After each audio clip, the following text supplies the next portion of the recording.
인생에 있어서 모든 사람들이 가장 관심이 있는 주제를 꼽으라면 무엇을 꼽을 수 있을까요? 오늘 전도서 저자는 그 많은 주제 중에 무엇을 꼽았냐면 재물, 부, 즉 돈 이야기를 가지고 이야기를 하고 있습니다. 인생에 있어서 많은 문제가 우리 인생 가운데 찾아오죠. 그런데 우리의 인생 가운데 그 많은 문제가 인생의 시기마다 조금씩 다른 주제로 찾아오는 것 같아요. 건강은 젊었을 때는 비교적 문제가 되지 않지만 나이가 점점 들어가면 어떻습니까? 굉장히 중요한 이슈가 되기도 합니다. 학업이나 진로는 어떻습니까? 학업이나 진로는 비교적 젊을 때 굉장히 중요한 주제일 수 있지만 늙은 그 나이가 들은 사람들에 있어서는 그 중요도가 좀 떨어지는 주제이기도 합니다. 그렇다라고 하면 인생의 젊을 때나 나이가 들었을 때나 똑같이 중요한 주제, 그 중요한 이슈는 무엇일까요? 돈은 젊어서도 중요하고 나이가 들어서도 한결같이 계속 우리에게 중요한 문제로 따라오는 것 같습니다. 인생의 행복은 어떻게 주어지는 것일까요? 부나 소유를 많이 가지면 행복한 것일까요? 오늘 우리가 붙들고 살아가야 할 중요한 영적 원리가 있다면 그것은 무엇인지 오늘 말씀을 통해서 함께 살펴보고자 합니다. 그 첫 번째 교훈은 이것입니다. 받음과 누림의 단절에서 하나님의 주권을 인정하라는 것입니다. 전도서 5장 10절 말씀입니다. 은을 사랑하는 자는 은으로 만족하지 못하고 풍요를 사랑하는 자는 소득으로 만족하지 아니하나니 이것도 헛되도다. 은을 사랑하는 자는 은으로 만족하지 못한다. 이게 무슨 말일까요? 은으로 만족하지 못하고 계십니까? 이렇게 질문하는 거예요. 그렇다면 당신은 은을 사랑하는 자가 맞습니다. 이런 의미를 가지고 있다는 거예요. 소득에 만족하지 못하는 분이 계십니까? 자기의 외모에 만족하지 못하고 있는 사람이 있습니까? 그렇다면 당신은 부를 사랑하는 자이고 당신은 외모를 사랑하는 자가 맞습니다. 이런 뜻입니다. 그렇다면 지금 우리가 만족하지 못하고 있는 이유가 무엇일까요? 우리는 왜 만족하며 살아갈 수가 없는 것일까요? 왜 지금 만족하지 못하고 있는 이유는 돈이 부족해서가 아니라는 것입니다. 무슨 말일까요? 사랑하는 대상이 잘못되었기 때문에 우리가 불만족스럽다는 거예요. 우리가 사랑하는 대상이 돈이면 늘 부족하다고 느낄 것입니다. 내가 사랑하는 대상이 외모라고 한다면 늘 부족하다라고 느낄 것이기 때문에 고치고 쌓는다 할지라도 그것이 정말로 우리에게 만족을 주는 게 아니라 우리의 사랑의 대상을 제대로 바꾸라고 지금 말씀하고 있는 것입니다. 우리가 조금 더 예뻐지면, 우리가 조금 더 잘생겨지면 우리의 가치가 높아지고 그리고 인정받을 것이라고 생각하십니까? 은으로 만족하지 못한다는 것은 은을 중요하게 여기고 은을 사랑하며 살아간다는 뜻이 될 것입니다. 결국 사람은 어떻게 살아가냐면 자기가 사랑하는 대상이 자기를 지켜줄 것이고 그것을 실제로 얼마나 많이 갖고 있는지 없는지에 상관없이 그것이 항상 부족하다고 느낄 수밖에 없다는 것입니다. 여러분, 그것이 가장 그 심각하게 우리의 삶을 쥐고 있는 그 주제가 무엇이냐면 바로 돈이 바로 그런 존재라는 것입니다. 그런데 돈을 모으고 돈을 쌓아가는 것이 왜 인생의 문제를 해결할 수 없을까요? 전도서 5장 13절부터 15절 말씀입니다. 내가 해 아래서 큰 패단되는 일이 있는 것을 보았나니 곧 소유주가 재물을 자기에게 해가 되도록 소유하는 것이라. 그 재물이 재난을 당할 때 없어지나니 비록 아들은 낳았으나 그 손에 아무것도 없느니라. 그가 모태에서 벌거벗고 나왔은즉 그가 나온 대로 돌아가고 수고하여 얻은 것을 아무것도 자기 손에 가지고 가지 못하리니. 무언가 쌓고 쌓는 것을 인생의 목표로 살아가다 보면 인생 전체가 송두리째 흔들리기 시작하게 된다는 것입니다. 왜냐하면 인생은 우리가 쌓아놓은 만큼 차곡차곡 쌓아가지면 얼마나 좋겠습니까? 그런데 우리의 인생이 그렇게 쌓아지지가 않는다는데 문제가 있지 않습니까? 예상치 못한 재난을 만나기도 합니다. 수고한 모든 것을 아무것도 가지지 못한 채 이 땅을 떠나가야 할 수도 있는 것입니다. 이것을 전도서 기자는 6장 2절에 이렇게 기록해 놓고 있습니다. 전도서 6장 2절 말씀입니다. 어떤 사람은 그의 영혼이 바라는 모든 소원에 부족함이 없어 재물과 부여와 존귀를 하나님께 받았으나, 여기가 중요합니다. 하이라이트 되어 있는 곳을 주목해서 보시길 바랍니다. 하나님께 받았으나 하나님께서 그가 그것을 누리도록 허락하지 아니하셨으므로 다른 사람이 누리나니 이것도 헛되어 악한 병이로다. 말씀을 잠깐 띄어놔 주시길 바랍니다. 받았으나 누리도록 허락지 아니하셨으므로 받음과 누림의 단절이 일어난다는 것입니다. 결국 받은 것이 허무한 이유가 무엇일까요? 누리는 낙과 함께 주어지지 않았기 때문입니다. 이 둘이 단절이 일어나게 되었을 때 허무함은 어떨까요? 하나님께 받았으나 그것으로 끝나버립니다. 이게 무슨 말일까요? 문제는 그 받음 이후에, 그것을 쟁취하고 얻었어요. 그 받은 이후에 하나님이 없다는데 문제가 발생합니다. 그 결과 누리게 하심을 얻지 못함으로 이렇게 끝나버렸어요. 전도서 5장 19절 말씀입니다. 또한 어떤 사람에게든지 하나님이 재물과 부여를 그에게 주사 능히 누리게 하시며 제 몫을 받아 수고함으로 즐거워하게 하신 것은 하나님의 선물이라. 하나님은 받음과 누림을 통하여 우리에게, 우리의 인생에 무엇을 주셨냐면 하나님의 선물을 주셨대요. 받고 끝나는 게 아니라 누리게 하는 것까지 주시는 게 하나님의 선물이라고 말씀하고 있습니다. 그런데 이 인생에 하나님이 빠져버리게 되면 어떻게 될까요? 오직 그 사람들은 어떤 데 목숨을 걸고 살아갈까요?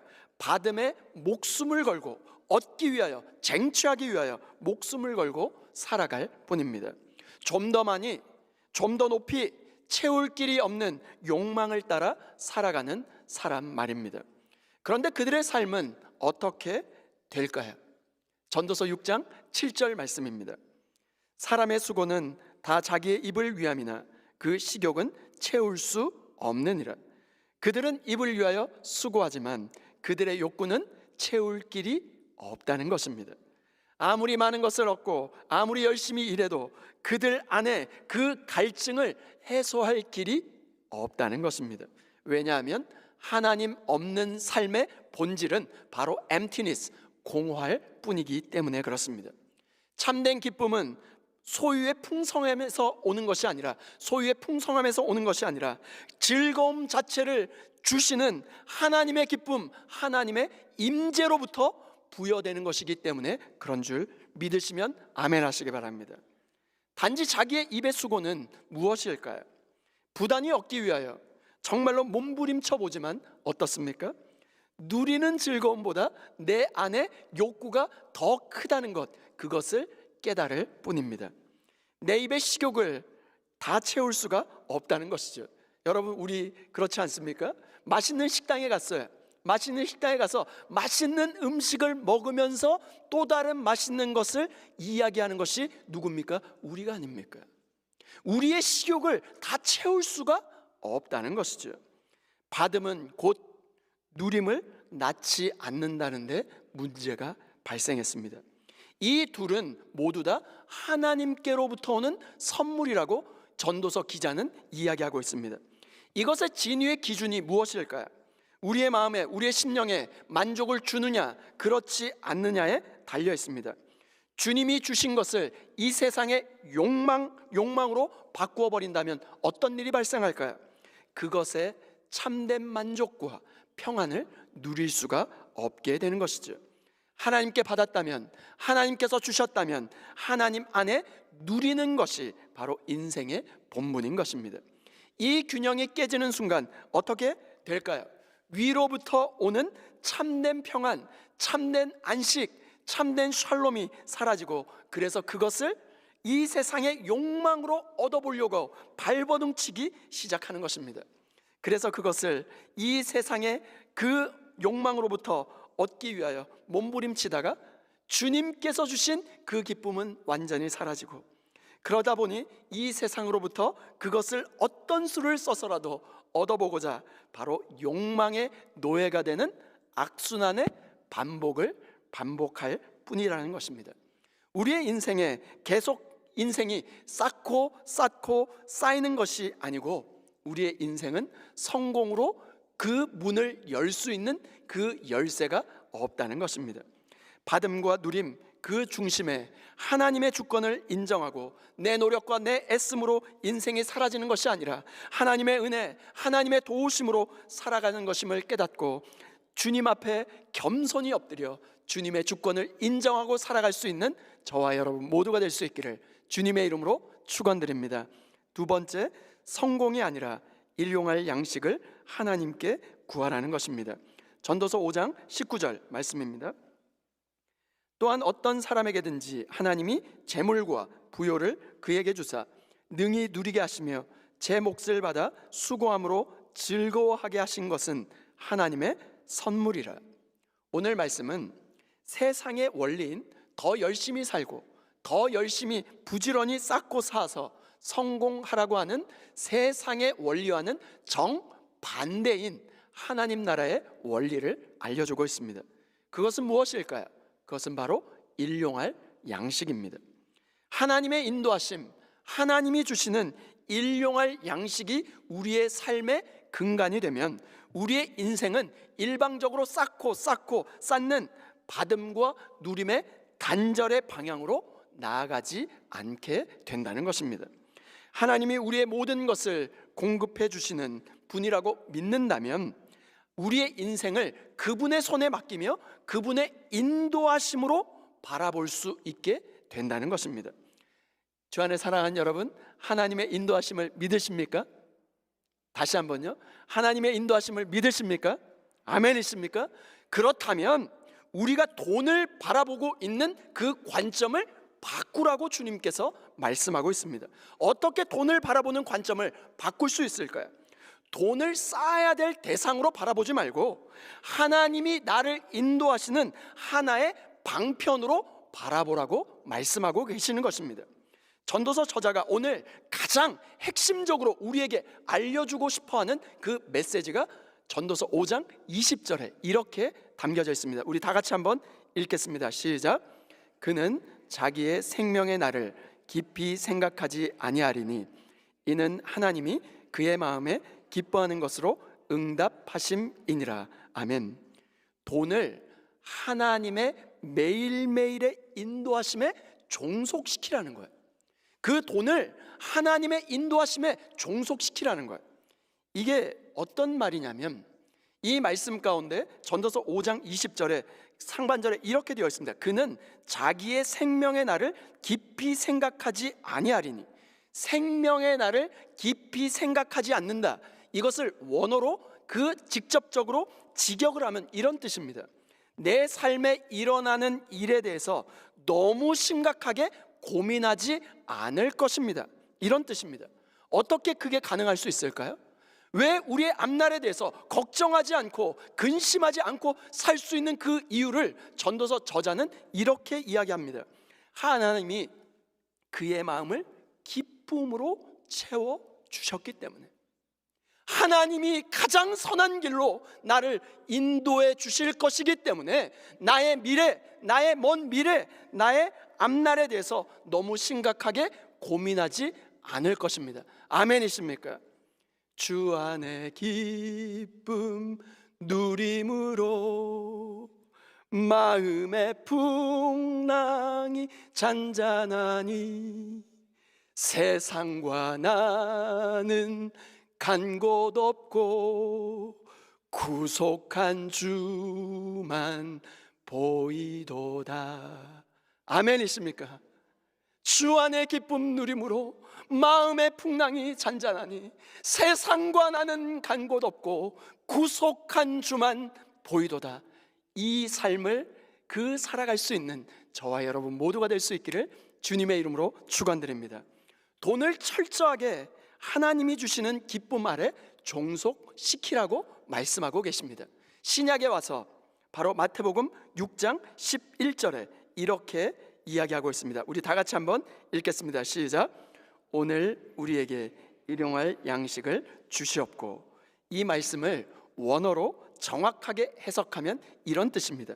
우리의 양식을, 우리의 생존 기반을 우리에게 오늘 주옵소서. 이게 무슨 말이냐면 오늘 나의 생존 기반은 내가 축적하고 내가 노력하고 내가 애쓰고 내가 성공해서 쌓는 그 양식이 아니라 오늘의 유일한 나의 양식은 주님 한 분 당신 외에는 어떤 양식도 필요치 않습니다. 이 고백이 저와 여러분의 고백 될 수 있기를 주님의 이름으로 축원드립니다. 하나님께서 이스라엘 백성들을 출애굽시키셨어요. 그런 다음에 출애굽시킨 다음에 먹을 것이 없었던 그 광야 한복판에서 하나님께서 날마다 하늘에서 만나를 공급해 주시지 않았습니까? 출애굽기 16장 4절 말씀입니다. 그때 여호와께서 모세에게 이르시되 보라 내가 너희를 위하여 하늘에서 양식을 비같이 내리리니 백성이 나가서, 여기가 중요합니다, 일용할 것을 날마다 거둘 것이라. 이같이 하여 그들이 내 율법을 준행하나 아니하나 내가 시험하리라. 만나를 거둘 때 아주 중요한 원칙 하나가 있었습니다. 그 원칙이 무엇이었을까요? 일용할 것을 날마다 합니다. 함께 따라합니다. 일용할 것을 날마다. 이것만 기억해도 만나가 우리에게 떨어질 수 있습니다. 욕심이 많아서 하루치보다 더 많은 것을 거두어 드리면 어떤 일이 발생할까요? 그 다음날 벌레가 생기고 부패해서 먹지 못하게 되었습니다. 무슨 말을 하고 싶으신 것일까요? 그날 하루하루 날마다 하나님을 전적으로 의지하는 믿음의 태도를 가르쳐 주신 것입니다. 그들이 내 율법을 준행하나 아니하나 내가 시험하니라 말씀하지 않았습니까? 만나를 매일 거두듯이 매일매일 그 음식을 더 많이 거두려고 욕심을 갖지 말고 하나님의 인도하심에 의지하여 살아가는 법을 배울 수 있기를 주님의 이름으로 축원드립니다. 여러분, 가장 맛있는 밥은 언제 먹는 밥이 가장 맛있습니까? 갓 지은 밥, 따뜻한 밥, 뜨뜻한 밥 아닙니까? 아무리 따뜻한 밥이라도 오래 두면 어떻게 됩니까? 식은 밥이 되고 찬밥이 되지 않습니까? 이 일용할 양식이라는 것은 무엇을 의미하고 있을까요? 내 삶에 필요한 것, 내 삶을 가능케 하는 것, 그런 의미가 있습니다. 날마다 오늘 다가오는 하루를 위하여 나의 양식을 허락하여 주옵소서. 주님 앞에 간구하고 기도할 때 하나님이 오늘을 살아갈 수 있는 하늘의 만나 영의 양식을 주실 뿐만 아니라 우리의 생명을 보존해 주실 일용할 양식을 허락해 주실 줄 믿습니다. 내 힘으로 내 노력으로 성공을 바라며 살아가는 삶이 아니라 날마다 하나님께서 허락하시는 일용할 양식으로 살아감으로 말미암아 우리가 속한 우리의 교회 공동체, 가정 공동체, 그리고 일터에서 하나님 나라를 세우는데 힘있게 쓰임받을 수 있는 저와 여러분 모두가 될 수 있기를 주님의 이름으로 축원드립니다. 다 함께 따라해 보실까요? 받음은 은혜이고 누림은 믿음이다. 하나님을 잊은 소유는 허무하고 주님 안에 참된 기쁨이 있다. 아멘이십니까? 돈, 소유, 성공을 철저하게 하나님의 기쁨에 종속시키며 살아간 한 분을 소개하고 말씀을 마무리하려고 합니다. 한국의 이삭 토스트 대표이신 김하경 대표라고 하는 사람이 있습니다. 그는 이렇게 말했습니다. 주님, 저는 아줌마입니다. 할 줄 아는 게 아무것도 없습니다. 요리 자격증도 없습니다. 하나님, 뭘 하면서 살면 좋겠습니까? 그렇게 기도하면서 그는 대학교 앞에서 토스트 장사를 시작했습니다. 안타깝게도 대학교 정문이 상가 방향으로 바뀌는 바람에 땅값이 너무나 많이 오른 거예요. 장사를 포기해야 하는 상황 가운데 기도하기를 시작했습니다. 상가 주변을 매일매일 돌면서 매일매일 아침마다 기쁘게 청소를 했다고 합니다. 하루는 그 상가 주인이 그 모든 상황을 유심히 지켜보면서 다가와서 말을 걸었습니다. 제가 날마다 아침마다 청소하는 것을 보았습니다. 아주머니에게 제가 세를 드리고 싶습니다. 무슨 말씀이세요? 저는 엄청나게 비싼 세를 낼 수 있는 돈이 없습니다. 그런 여유가 없습니다. 그랬더니 주인이 이렇게 이야기합니다. 괜찮습니다. 제가 아주머니의 형편에 맞게 세를 맞춰 드리겠습니다. 그는 기적적으로 상가에 입점해서 성공적으로 가게를 운영했습니다. 그러면서 교회 봉사도 열심히 했고 하나님께서 맡겨주신 그 일들을 정말로 기쁨으로 감당했습니다. 기도하면서 창세기 26장 12절에서 13절 말씀을 묵상하다가 가게 이름을 이삭 토스트, 아이잭 토스트라고 지었습니다.